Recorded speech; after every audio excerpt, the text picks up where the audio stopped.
Hello and welcome everyone. And this is a groundbreaking webinar. I have to say this because we literally have the largest. Actually, I thought last time was the largest. So with this time, God's grace, we outdid, and this time the registrations have been higher than even what was there the last time.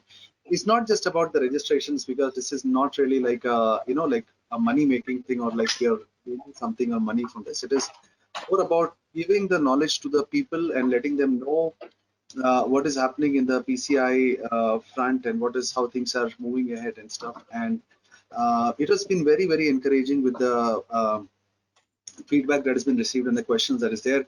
So this time, last time we were there with ISACA, and this time we're there with ISACA and CSI as our knowledge partners. And it is a privilege to have Mr. Suresh Shan, who's the chairman for the Computer Society of India.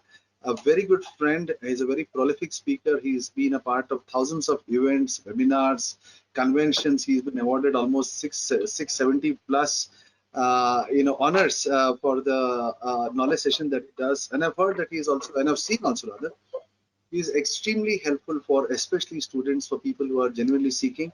So he's also a personal friend. We have had the good pleasure of doing some work with Mahindra Finance, and it was a real pleasure working with him. So I hand over now to Suresh sir. A great welcome, sir, to the session, and thank you for sparing the time. So request your 2 minutes to inaugurate the session, and then we'll carry on with Nitin sir. Thanks for this introduction, Mr. Narendra Sahoo. It's a pleasure doing the part 2 PCI SSF, a new security approach to modern payment software. And from CSI side, we feel very, very proud to get the engaged topics what students are looking for, and the gaps between the industry and the academia which we are trying to build, and we are trying to ensure that. And surely we welcome our Dr. Professor Gautam Mahapatra, President CSI, and we would want even CSI participants to give their value inputs to enhance and trying to get best out of this. And surely the audience, I'm telling, like, no, this could be one of the best sessions what you are trying to figure, because the topics which they are trying to take, both Mr. Narendra Sahoo and the another partner Nitin Bhatnagar, where both were very, very special and the best expertise in this subject, and they can even work out more customizable solutions for us to take it up in a long term. And I feel happy to welcome Mr. Dr. Gautam Mahapatra, President CSI, and the trainers, Mr. Narendra Sahoo and the another Nitin Bhatnagar for their this session. Looking forward for more engagements based on the kind of expectations set, part of a long-term journey. Back to you, Mr. Narendra Sahoo and Nitin Bhatnagar, for a best session. We are looking forward. Thank you so much, Suresh. Thank you so much for being there, and thank you so much for being a part of this. So, okay, I'll just show my presentation. Give me a moment, please.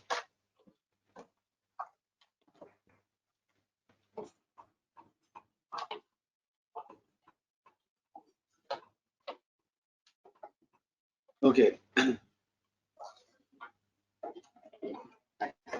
All right. So, welcome again, guys, everyone, for the session and being there for this sign up for this very, very interesting session that we have lined up over here now. So, this is the part 2. Actually, we are planning just one session, but looking at the overwhelming support that we received, at the overwhelming people who are there, who given their questions for the webinar and all, we were forced rather. And Nitin was so gracious to have agreed for a second time also on this very, very important subject. And in the first session, we had looked at the PCI SLC, and in this second one, we are now looking at the SSF framework. There is many things happening. I'll quickly give an introduction and move on once. Okay. So primarily for those of you who are attending the webinar, you'll be getting 1 CP credit when you use wherever CISA, CSP, CRISC will be the case. So do stick around till the very end to be able to get the benefit of that. And yeah, and there is a ton of free informative resources also available on our own YouTube channel that I'm told is containing rather some of the finest content across the internet. And I've put our YouTube channel also for you to go through and pick up the content on so many other subjects: PCI DSS, HIPAA, GDPR, SOC 1, SOC 2, and all. And of course, these are our past webinars. Now, incidentally, Nitinji, when you'll be happy to hear, this is our 48th webinar. Literally the 48th webinar. We are doing one every month, and this is like the 4 years in a row that we have been diligently doing. These are the past webinars that we have finished so far. There's so much content, so much work the team has put into this, and it is there as a free resource for anyone who would want to access it. And of course, 47th is also PCI SSF, and there is part 1, and this is part 2. And as we go along, we encourage everyone to put in your queries, whatever your queries in the query box, and that will be up for us to take up. And of course, there might be too many questions as we had the last time. And if due to time constraints you are unable to write to respond, we will surely write directly back to you. And if you have any topic of interest, do write us a line, and we'll consider that for a future webinars. And of course, the man of the day, I'm just the Sutradhar. I'm just one who's running the show. But the actual person of interest is, of course, our dear Nitin Bhatnagar, who doesn't really need an introduction, but let me quickly go through it. He's Associate Director. He is a go-to man of PCI Council in India. He is representing the PCI Council in India as an Associate Director of the PCI Council itself directly. So it's not like he's working in a personal capacity or a hobbyist. He's a professional appointed by the PCI Council, a very good friend of mine, and I'm sure he shares a similar camaraderie with so many other industry professionals also. And he is there. He works with many regulators, merchants, service providers, key influencers, decision makers, so many people. He's also an innovative thinker. He's a passionate speaker. He's also a technical writer. He's been with so many other leading media organizations on various topics like ISMG, BBC World News, on and on. He was working in the payment security domain for more than a decade. He's traveled to more than 50 countries. That's like twice of what I have visited, and has worked with almost 60 plus nationalities. So Nitinji, welcome, welcome again. It's such a pleasure, Nitin. Thank you so much for being there. And we've got people just piling in, and it's so nice to have you, Nitin. Thank you very much. Thanks a lot. So I think before just wanted to start. I think Narendra, you and your team has been doing a fantastic job. So before we jump on to what exactly that you guys are trying to do, I think it's a fantastic job. I think creating education and awareness is the key that we all have to start working on. And before I start having any conversation, I would just like to thank, first of all, your team VISTA InfoSec for doing such a fabulous organizing this kind of a webinar. I think and I think specifically, I think I'm just going to take a couple of names, I think, from your team, in fact. Hope they are going to have this listen. I think one is Mr. Ronak Patel, Shravya Roy, Nikhil Nabhar, and Raju Bota.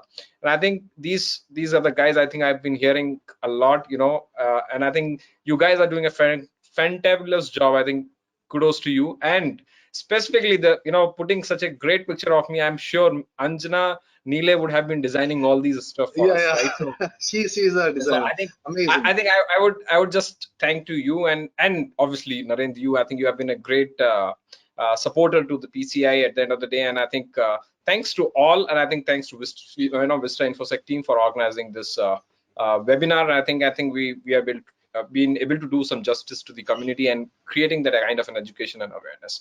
So with that, I would go back to you, and we can start the day for the session, right, to educate the users. Nitin, that has been very unexpected, very heart touching, and I'm sure that even the team was not expecting.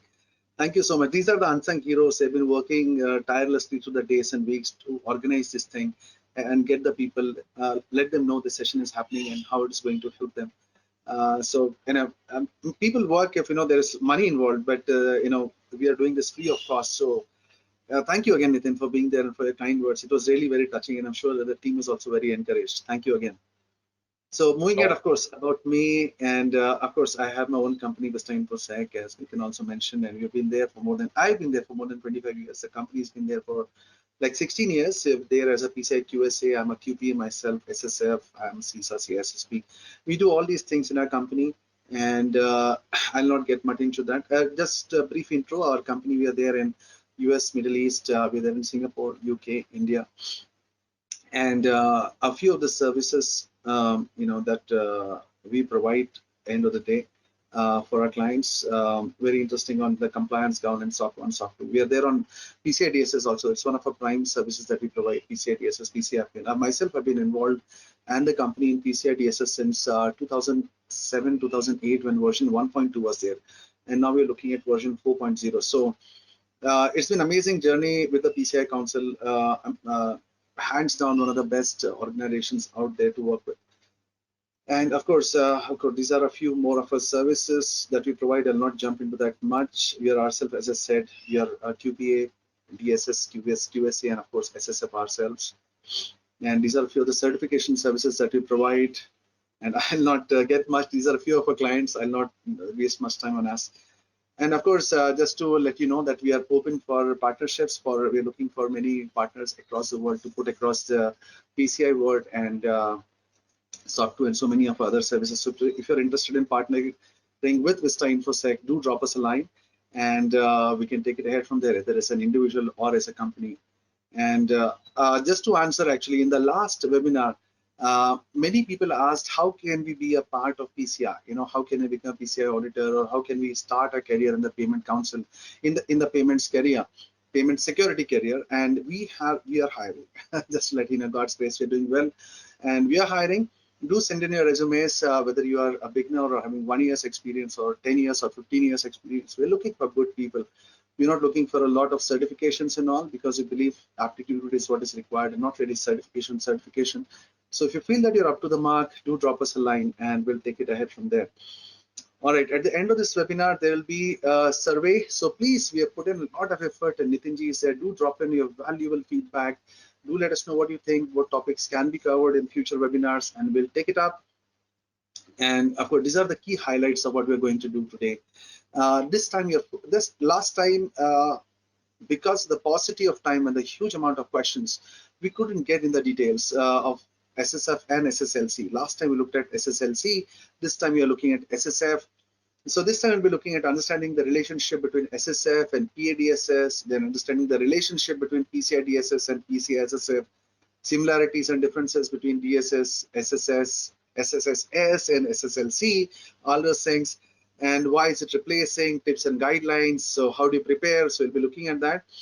And one of the other points that was highlighted to us after the webinar, so this shows that we are listening to you, is that there were just too many people who said we have to put too much content in that last webinar. And so they asked for some additional content that can be used as reference material. And as I always say, the number one go-to place for PCI content is a PCI Security Standards site itself. And so we have put down the list of contents. I'll also paste this in the chat menu. So you can go to it. And on our own website, VISTA InfoSec, on the blog, we have put down quite a few articles on covering the content that Nitin spoke the last time. He is literally a gold mine of knowledge. So we summarized a lot of that content, picked up a lot of content from PCI Security Standards website, and we wrote a few articles. So we really hope even that helps the community. Again, it is free of cost. We're not charging anybody to anything. Okay, so, oh, I'm sorry, okay. Starting off, Nitinji, thank you again for your time and for being there. Yes, so let us switch to a screen, Nitin. So coming to your first question. Now, guys, again, this is a ton of questions that we received and we couldn't do justice the last time. So Nitin, you need to be a bit sharp on this, all right, my friend? You always are, but we have just too many questions, man. It's like 15 odd questions that we have. So Nitin, the first question is that, okay, before I get into this, see Nitin, I keep receiving a lot of content from the PCI Council, and very rightly so, and I really appreciate the work done by the PCI Council. And I keep hearing about the amendments and the rapid way in which the SSF framework is evolving. For example, one of the things is, cloud security. That's where everything is moving now. So cloud security and SSF and PCI DSS. So all those things are moving, which I'm aware, because thank God that I'm a QSA, QPA, and SSF myself, so I get the content directly. But the rest of the team, the rest of the people who are there watching this wonderful webinar might not be having access to that content. So Nitin, can you please draw some light on that? What are the amendments? What can people look forward to? And maybe mobile security and stuff. So yeah, over to you, Nitin. Yeah, sure, sure, Narendra. I think there are three specific areas that PCI Security Standards Council has been working on, and one of them is one of the cloud computing. I think we recently have a SIG which is working uh, on the cloud orchestration SIG, which is in existence. And I think in addition to that, we recently also have released a threat bulletin around the cloud security, or a cloud computing scoping point of view, right? So I think this is one of the area which I think we may be referring to, and I think I think the use, and I think for the user's perspective, the use of the cloud computing services actually has accelerated in recent years, and I think it is also projected to continue expanding in the future. I think what we have been looking at the studies is that it is estimated that 40% of the corporate data is stored on the cloud, and 90% of companies in the world now use this technology, which is a huge number at the end of the day, right? So I think that's where it arises. It gives a thought that we should collaborate with the industry bodies like Cloud Security Alliance, and then we have come up with this kind of a threat intelligence. So speaking about specifically, I'll give you some nuggets. The threat bulletin is publicly available on the PCI Security Standards Council website. But speaking of using a cloud service provider, what are the some things that important things organizations should know when engaging a CSP? I think I would try to highlight them. I will not go in detail, but I'll tell you what are those key elements that one should look at. And I think some guidance around selecting and working with the CSP includes: one is the third party service provider due diligence, which is very, very important; service correlation to the PCI requirements. And here, just want to give a specific note: regardless of how the specific responsibilities may be allocated between an organization and a CSP, which is a cloud service provider, ultimately the responsibility for the payment data security rests with the organization. Now, engaging a CSP doesn't relieve an organization of their security obligations. The responsibility cannot be outsourced. I think that's the most important and critical point that everyone has to understand. This responsibility of outsourcing cannot be outsourced. So I think outsourcing is fine, but you cannot outsource the responsibility. Now, the written agreements and policies and procedures is very equally important. Monitoring the third-party service provider compliance status is very, very important. And having this conversation with CSP will also provide around the compliance. I'm talking about the from the compliance point of view. Having conversations with the cloud service providers provide you an assurance and awareness about whether the CSP complies, the cloud service provider complies with the applicable requirements for the service provider.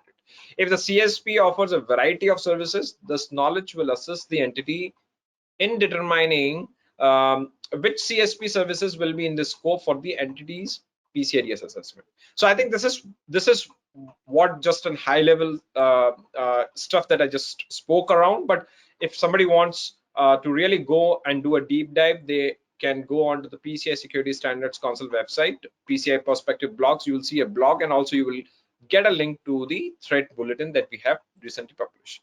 The second area that PCI SSC has been working on the mobile standard. So we are working on the mobile payment on cards. So as we all know, we have two standards, mobile security standards, which is SPOC, which is pin entry on cards, and we have PCI cardless payments on cards, which is CPOC. So we are developing a new standard, which is basically the new mobile standard is going to build on the existing CPOC and SPOC standard, and will be designed to support the future evolution of the mobile payments. So this is the second area that we are working on. The third important thing, which I would just like to highlight for the audience perspective, is that we have come up with the work from home training, which is because as we all know, the estimated 25 to 30% of the workforce is still working from home, and they're working multiple days and weeks, and it's going to go until of 2021, and we do not know until when it's going to happen.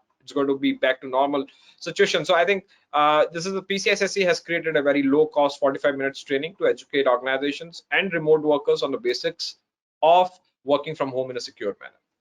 Over to you, Narendra. Yes, thank you, Nitin.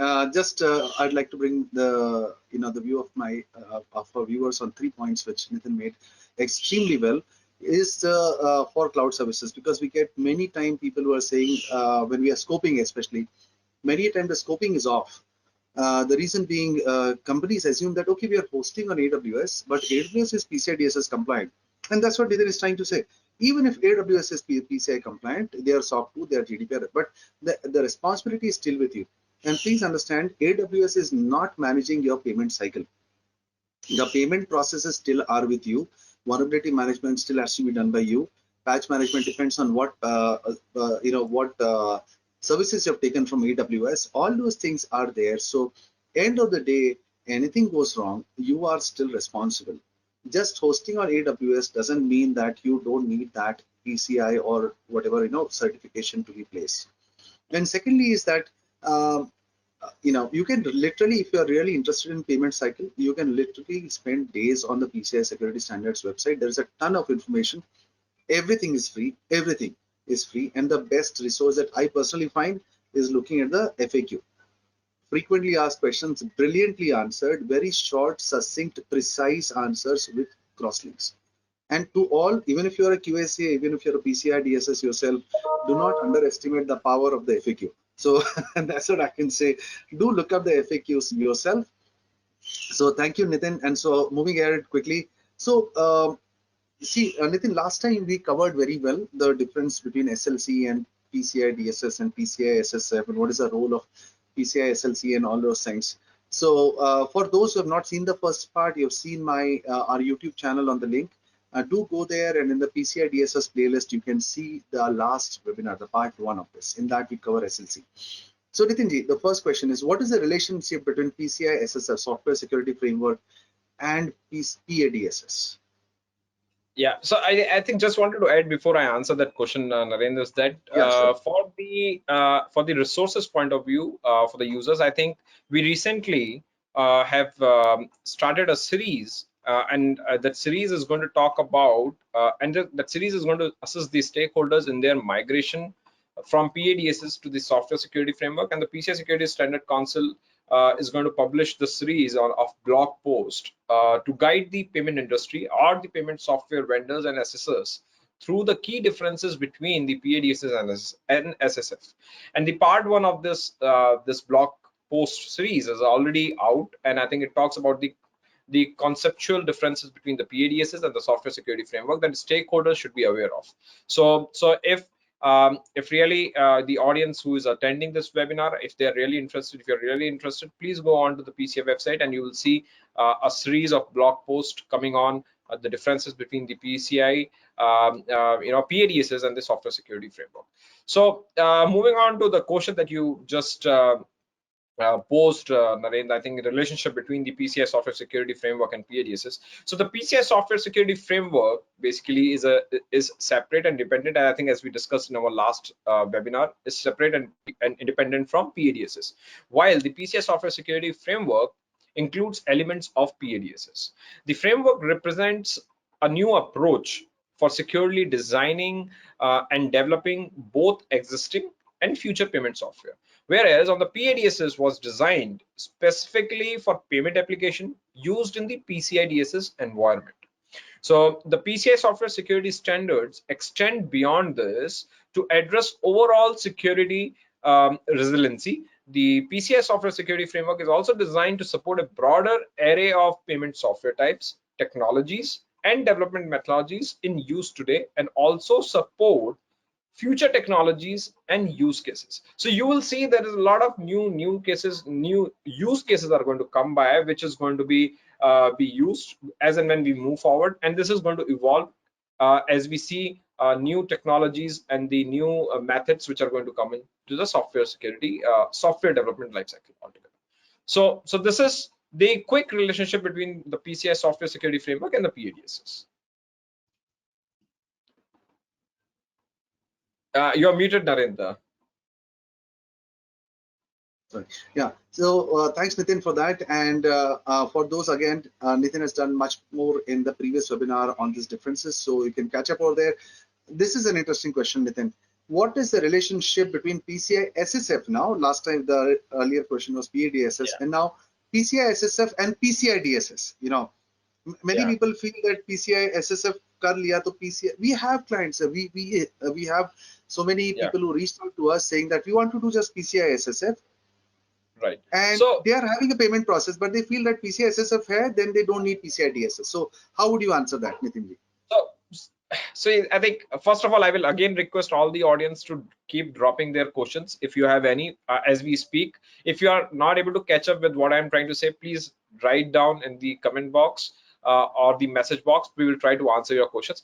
Answering to your question, Naren, I think the validation to the secure SLC, secure software standard and secure SLC standard provides the merchants, acquirers, and other payment industry stakeholders assurance that the validated payment software is developed securely and with the security functions to protect the integrity of the software and the confidentiality of the sensitive data it stores, processes, and or transmits, right?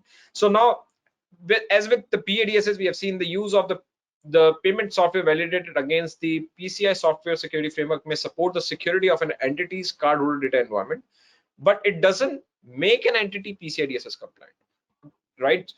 Entities here must ensure all the payment software is implemented in a PCI DSS compliant manner and included in their PCI DSS assessment to verify the software is properly configured and meets the applicable PCI requirements. Now, each entity here must understand, this is very important, I think, for the audience who are listening.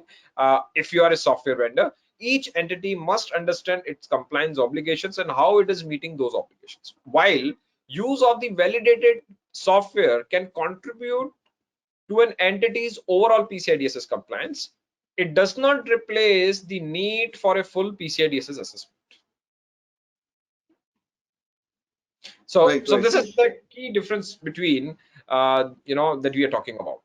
Or probably not a difference, it's a relationship between the PCI software security framework and the PCI DSS. Yes, very well said, Nitin. It's the same.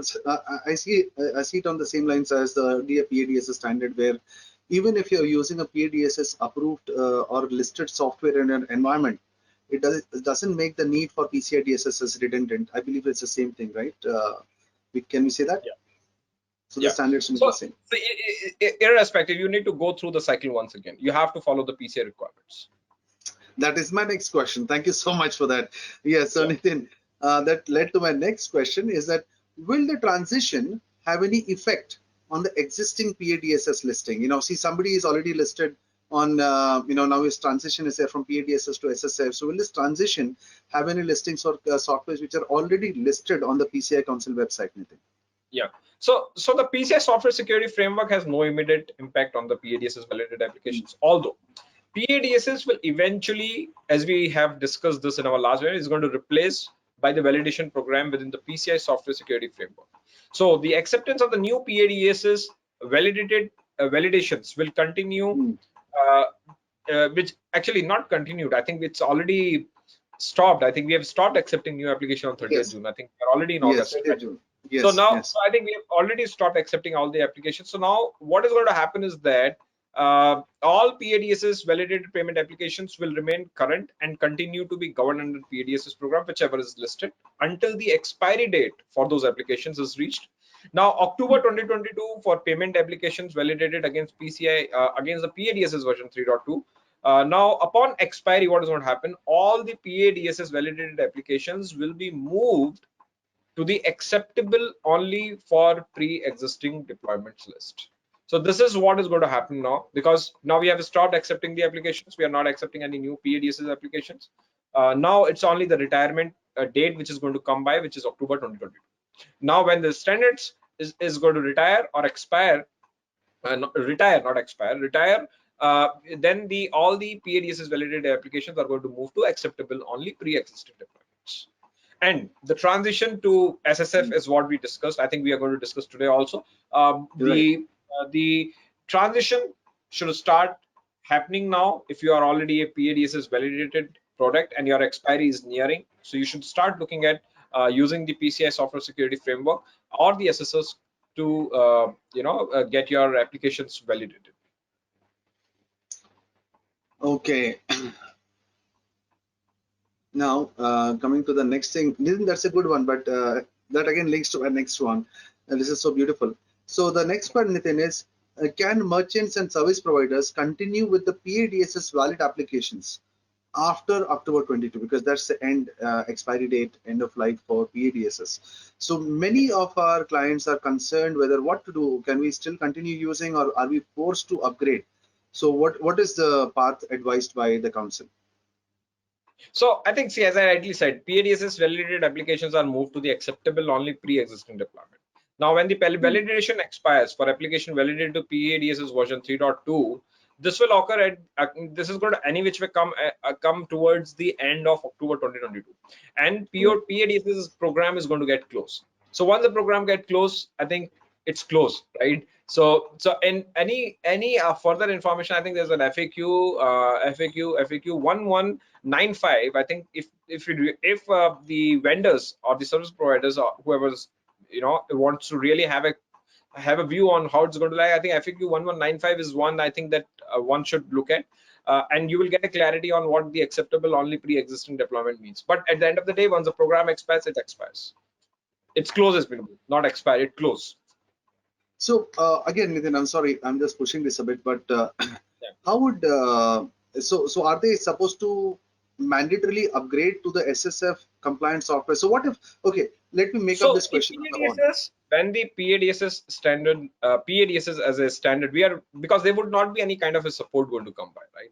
So automatically, when there is no support, they need to move on to the SSF, because the SSF is the new standard, and the new it's going to be a new way that the migration, the transition has to get started from PADSS to SSF now. Right. So even if you are there on the acceptable only for the pre-existing deployments, it doesn't help you that way, because the industry would have already been advanced to the next level, which is your SSF. So you have to upgrade. You have to.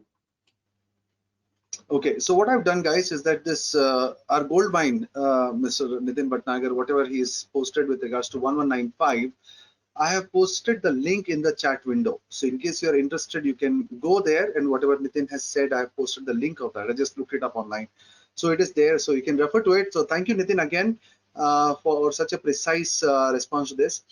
So again, then what would be, again, you've covered this, but since it's been asked by many people, I thought let me do a recoup on that again, Nitin. So please excuse the repetition.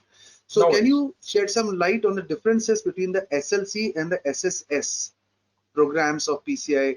I don't know. Actually, still many people are, you did a fantastic job, Nitin, last time, but somehow people still have these queries. So can you just shed some light again on the differences between the SLC and the SSS program, please? Sure. So let me put it in this way: the PCI SSC software security framework is a collection of standards and associated certification programs that demonstrates good, consistent security to protect the payment data. I think that's the clear indication that one should have. There are two standards. That have been developed as part of this framework. Which is your I think the two standards which we have been talking on. It actually came in January 2019. So I think for everybody's interest, when the software security framework standards came into the existence, it's January 2019. So the secure software standard outlines the security requirements and assessment procedures to help ensure the payment software adequately protects the integrity and confidentiality of the payment transaction data, right? And the secure software lifecycle, which is secure SLC standard, outlines the security requirements and assessment procedures for the software vendors to validate how they properly manage the security of payment software throughout the entire software lifecycle. Now, one of the most important aspects of the secure SLC and a consistent issue highlighted in the recent compromises is maintaining a good software security. Even as changes in the software or security threats are introduced, this is especially true with the increased dependency on a third-party software developers who may not know the expectations to protect the payment data. Now, the secure SLC standard helps achieve this by outlining the security requirements and assessment procedures for software vendors to validate how they properly manage the security of payment software throughout the entire software lifecycle. Now, having said that, the secure SLC standards set out address four main security objectives, including software security governance, secure software engineering, secure software and data management, and security communication to the secure communications to the stakeholders. Now, incorporating security throughout the life cycle of a software provides confidence to businesses that the software will adapt to the new threats. That's very critical, and I think that's one of the reasons why this has come into the picture. The validation against the secure SLC standard also illustrates to a customer that the software vendor has well-defined processes in place to continuously monitor the security posture of the secure software against the ever-changing threat landscape, and to ensure that it remains resistant to attacks throughout its entire lifetime. So that's why, and that's the difference, and that's why the evolution of the software security framework has come into the picture.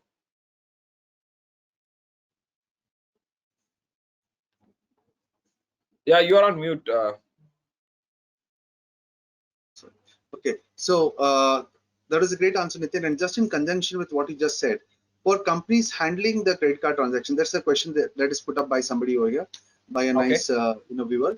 So for companies handling credit card transactions, if they are already PCI DSS, should they still need PCI SSF? That is a question put up by Mr. Basak.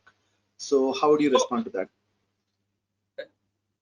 It's very you have to understand the SSF role is for the payment applications, right?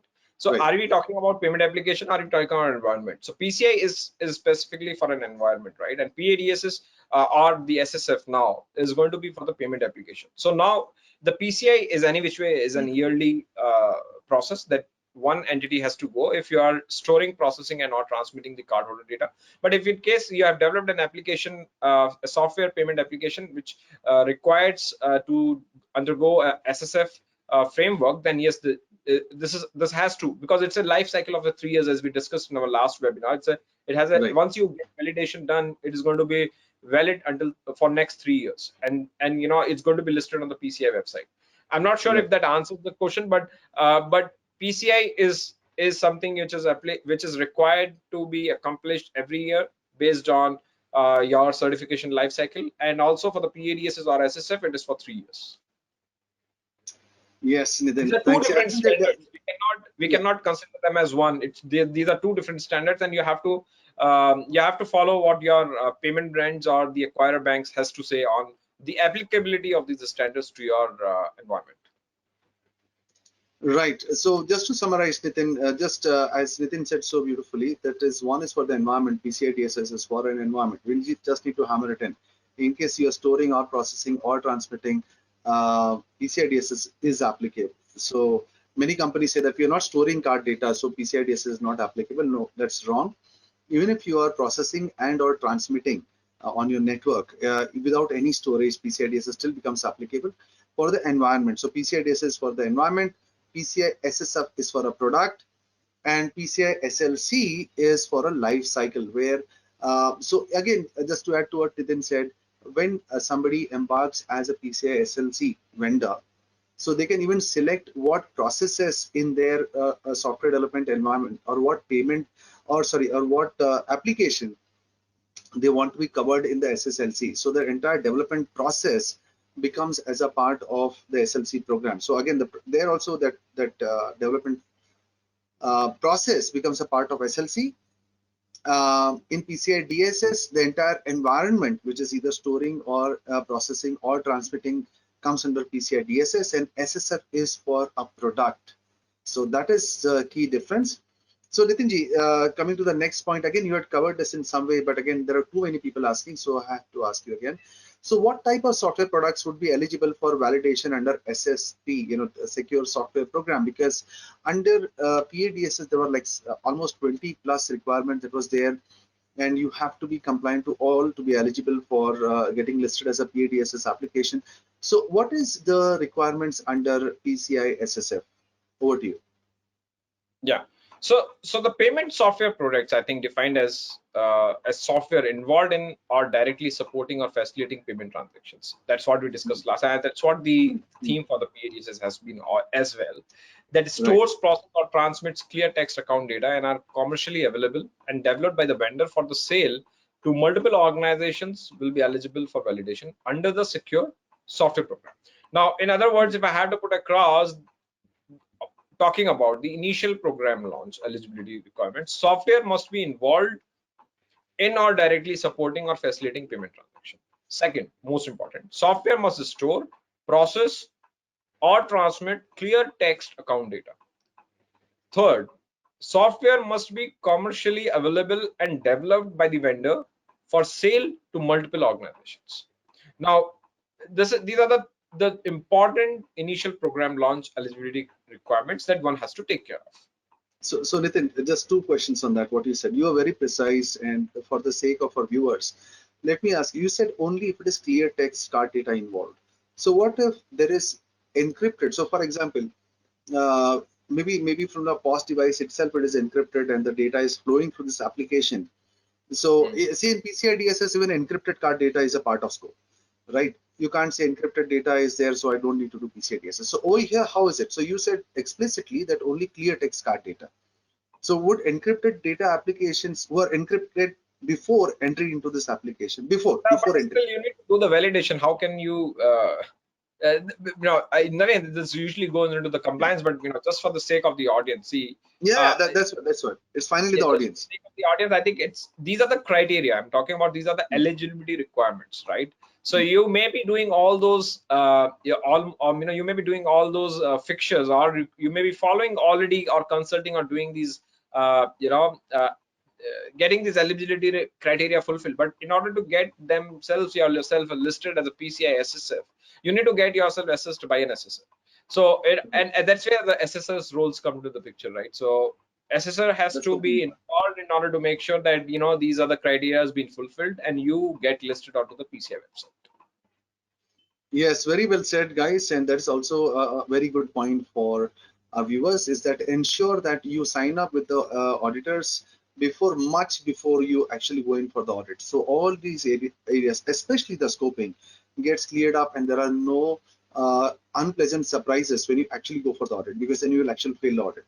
He might not agree with the with your understanding of the eligibility criterion, or the way that you've done the application, or the way that you've done the documentation. So whether it is PCI DSS or whatever be the case, even SLC or SSF, ensure that you sign up with the auditors much before, months before you are actually targeting the actual certification, so that there are no unpleasant surprises. So yeah, Nitin, that is a very good point, and we face regularly these issues when companies just call us for the final audit, whether it is on a PA DSS or SSLC or SSF, and then they had actually interpreted the scope wrong. And now what do we tell the clients? What do we tell them? It gets very difficult, because these are not people who are trying to pull a fast one, but simply speaking, they're not read it properly or didn't have the right background. So thanks for that, Nitin. So next question. Okay, we discussed SSF and we discussed SLC. So then the question is, how will the PCI Secure Software Standard, that we used the acronym earlier, PCI SSS, be used? We discussed SSF and yes. So the PCI Secure Software Standard, I think the PCI Secure Software Standard is intended for the payment software, again, that is sold, distributed, or licensed to third parties for the purpose of supporting or facilitating the payment transaction. This is what we discussed in our last part. Right. So here we also encourage the bespoke products that are developed in-house by large organizations to consider using these same practices. Now, we have already heard from several merchants that have expressed interest in adopting these best practices as a way for them to demonstrate the integrity of their unique development practices to achieve some of the testing validation of requirement, validation of the requirement number 6 of the PCI DSS. So this is how the PCI Secure Software Standard will be used by the merchant community, where the applications have been developed in-house. The large organizations, are developing these payment applications in-house. So that's where the PCI Secure Software Standard is going to be used. Okay, then I got a very interesting question by Mr. Abbas. He just messaged me.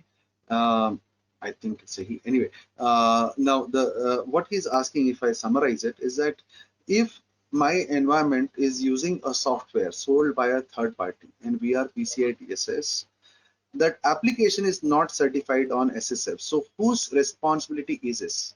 Is it us as a company to ensure the software is SSF certified, or is it the responsibility of the seller to ensure that it is PCI certified before it can be sold? So he's saying, in short, if I might summarize, Nitin, what he's asking is that if somebody is selling me a software and I want to buy it, it's in my PCI DSS environment. So should I refuse buying a software because it is not SSF supported? So what is the PCI Council stand on that? I think there are three, you have to check the three eligibility requirements, which I spoke last. Software must be involved in or directly supporting or facilitating payment transaction, number one. Number two, software must store, process, or transmits clear test account data. Software must be commercially available and developed by the vendor for sale to multiple organizations. So I think these are the three eligibility initial program launch criteria that one has to look at before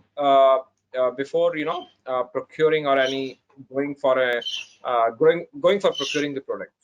So specifically, if you are for example, I am a company, I need to procure a software, right? So, and which is a payment software. So we need to look at all these criteria, whether it's been getting fulfilled or not, or whether they are listed on the PCI SSF. As a PCI SSF, they're listed, their application is listed on the PCI website.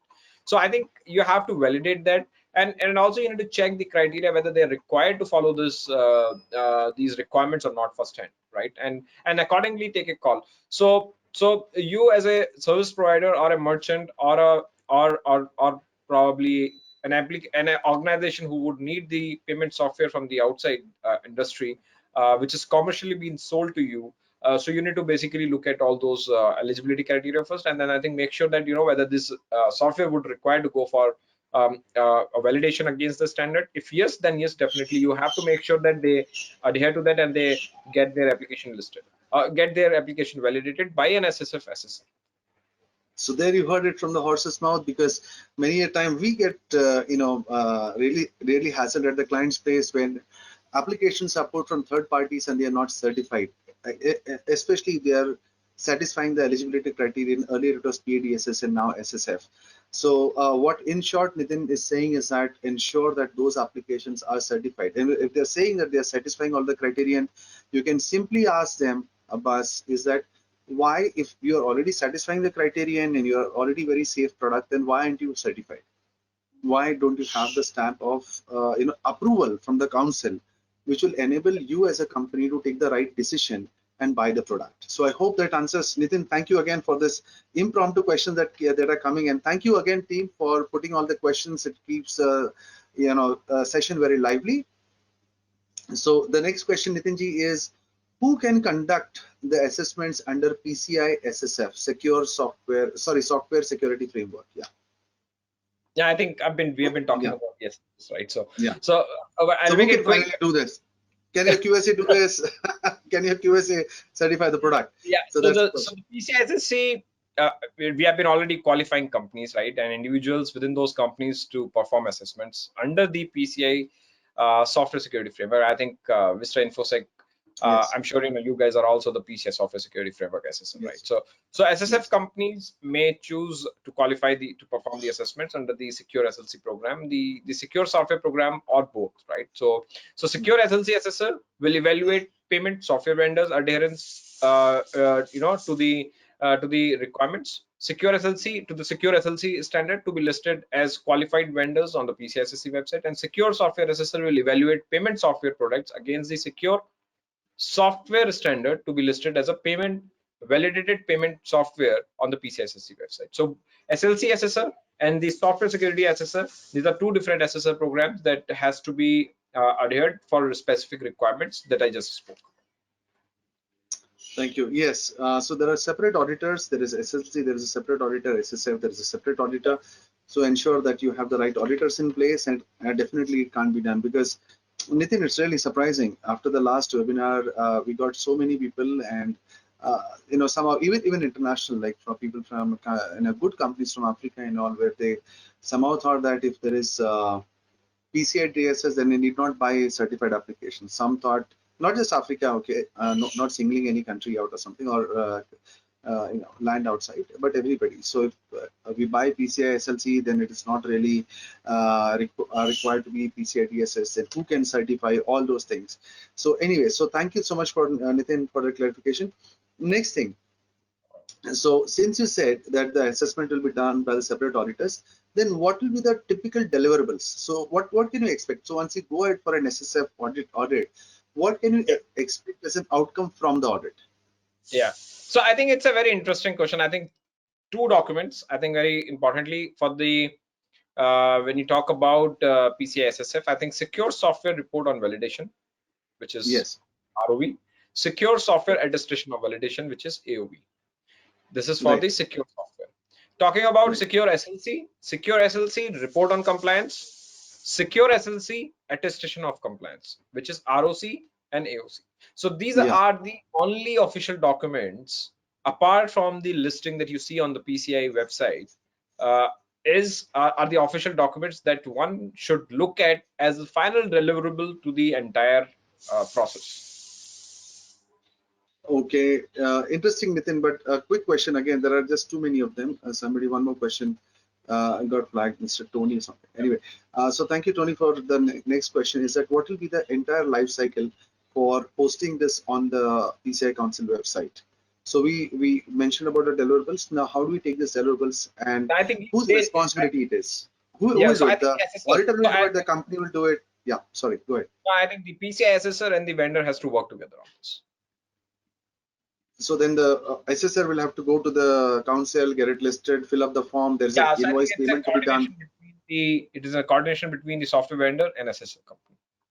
So, but the Excellent. listing Yes. fee for the product, I think, has to be paid directly by the vendor, by the software vendor. Excellent. I would really bring the attention of the audience again to the last point that Nitin said, is that ensure that you take the budget for the listing also.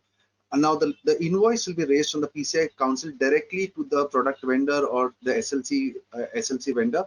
So that has to be paid directly by the vendor to the council, not to the auditor. All right. So ensure that if you're making a project budget, ensure that you get that pricing, which is a fixed price, and you can refer to the council or speak to your assessor or speak to us for that, and we'll help you out with it. Then the form has to be filled, and then you have to update it, and there is a long process on that. Anyway, so thanks again, Nitin, for that. Okay. So we have looked at some of the differences and some points of the relationship between PCI SSF and PA DSS. So Nitin, again, there would be slight repetition, but please bear with me over here because there are just too many questions. Is that how is a PCI secure software standard similar to PA DSS, and then how is it different? So I think this is what I think we'll be talking, Naveen. But just to summarize, I think just too many questions on the same frame.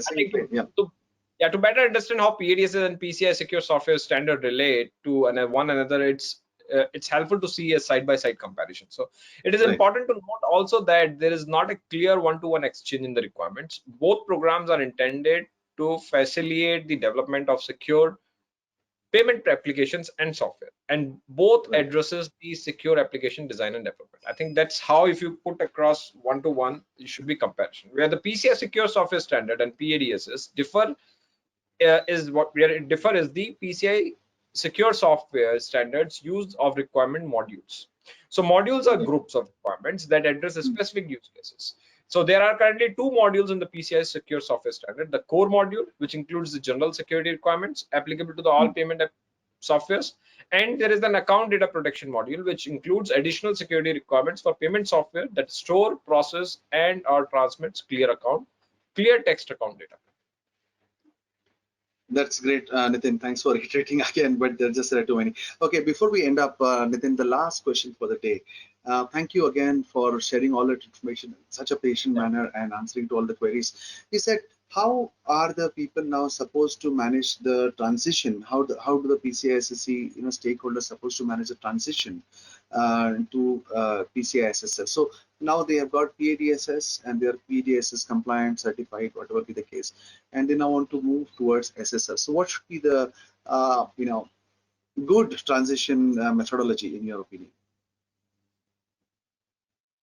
Yeah, so I think, see, the timeline for the transition, I think we have all been discussing, right? So yeah. So what we have What would be already, the step 1, step 2? Pehle ye karo, first yeah, do I this, think then do that. so. 30th Yeah. June is gone, right? I think what we are aiming at is 28th October, which is where the standard is going to get retired, right? So now, I think a great starting point for all the stakeholders is to educate themselves on the secure software standards, first of all, and the PCI software security framework. Now, PCI SSC has been doing, we have come up with the informational trainings, in fact, to create education and awareness around around these standards. And I think that's where should be the first starting point if you want to really get into the transition mode and get the best outcome or best use of these standards. Right. Get your team trained, get your individuals, employees understand on the requirements of the PCI secure software standards, and from the point of the SSS community, I think it's important that the software vendors who have some queries, concerns around how the applicability of this of the application is going to be for SSF, I think they should be reaching out to the SSF, SSF, SSS, or the software secure assessors from the industry, and get the necessary guidance there so that they can get through this easily, and they have a lesser hassle, or it is a hassle free, probably not a lesser hassle, it's a hassle free journey for them to get their products or the softwares validated against these standards and listed onto the PCI Security Standard Council website.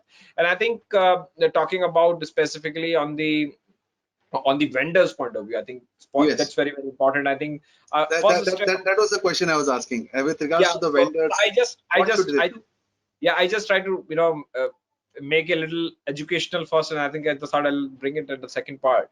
But I think most importantly for the vendors is to perform a gap analysis between the PA DSS and the PCI secure software standard on any application that are listed for the PA DSS. So I think having a performing gap analysis at this junction when you're transitioning from PA DSS version 3.2 to PCI SSF, it's going to be very, very critical. So I think start your gap analysis, get yourself ready, speak to your SSF, assessor, get all necessary guidance that you can have, so that at least before you start getting into the stage of adopting to the SSF, you know what are the gaps and how you need to fix those gaps so that it has a smooth journey. Well, yes, that's a good one, Nitin. They need to just get on this gap analysis. So just I know this is a very open-ended question, Nitin, but one more question has suddenly popped up. Somebody has messaged me on this. Is that what are the typical timelines that companies can look at for transition? I know that's very, very open-ended, and I took it because it sounded like a question that many people would be having on their mind. Of course, it depends on the scope of the application, how big it is, and when was the last time it was assessed and how well it was done. But typically speaking, what is they should assume as a minimum it will take for an average application to complete the PCI SSF the first time? See, I understand. I'm just asking this overall. Is the most like compliance question. We do not know the time frame. But okay, talking about when one should start, this is the time to start. I think we should have started way back. The gap analysis should have started a long back, because 2019, we are in 2021. Even if your application has got validated in 2019, so the expiry for that application is going to come near.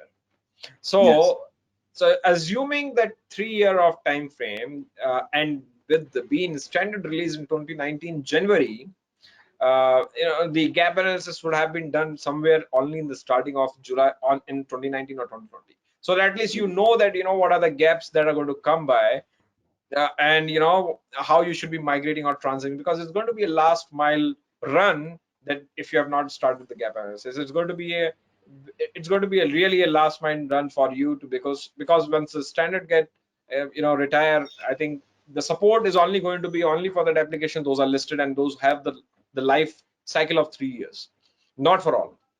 Right. So importantly, if you have not started, start now. It's not late, but start it.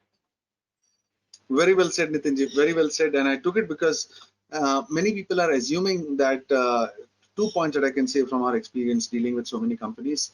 Number one is that companies are waiting for the product development to complete fully and then go for SSF. So please bear in mind that once you have completed your development fully, and then the assessors come, or then if you sign up an assessor, then he gives a gap analysis and tells you these 5 things are wrong, you'll have to go back to the drawing board in case the changes are too drastic.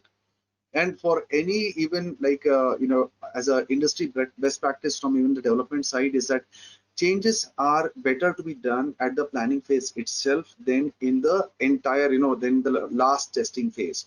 You'll end up doing patching work on the application that's going to take a lot more time, money, and maybe even introduce new vulnerabilities, because now you'll end up taking shortcuts because your time for application go live is very near.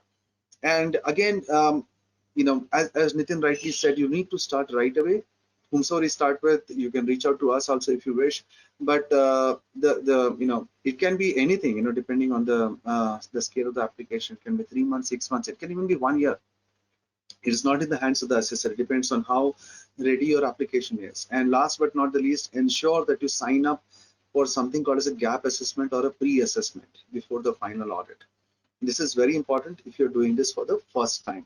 Ensure you do a pre-assessment, all right? Because at the last time, the auditor will simply cancel the audit in case you're not ready. So do a pre-assessment, fix the gaps, and then go for the final audit. That is what I can add on, Nitinji. So Nitinji, as we close, any final thoughts before we call it a day? No, I think that's pretty much, I think covered quite a bit, and I admire your patience. The transition should have been started. I think you should get into the action now, and if you're not already started, I think that's more important. Right. And so one sec.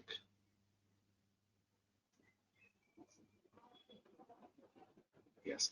So this has been very interesting, Nitinji, and thank you again so much for your time. And for our beloved audience, you can see on your screen the list of PCI SSF articles, primarily also from the security standards itself, and there is a ton of articles on our own blog, VISTAInfosec.com. Then go to the blog site. So thank you especially to Nitin for sharing his valuable time and being so much patient, because there is so much repetition in the questions. But we had to take the questions with all the possible permutations and combinations. So thank you again. Thanks primarily to the PCI Council for sparing such a valuable resource, Nitin Bhatnagar, who is like really a gold mine. He can speak this thing in the middle of the night, 2 o'clock in the night. You can wake him up and he'll answer your questions very precisely. And again, that's our Nitin Bhatnagar. Thank you again, brother, for being there.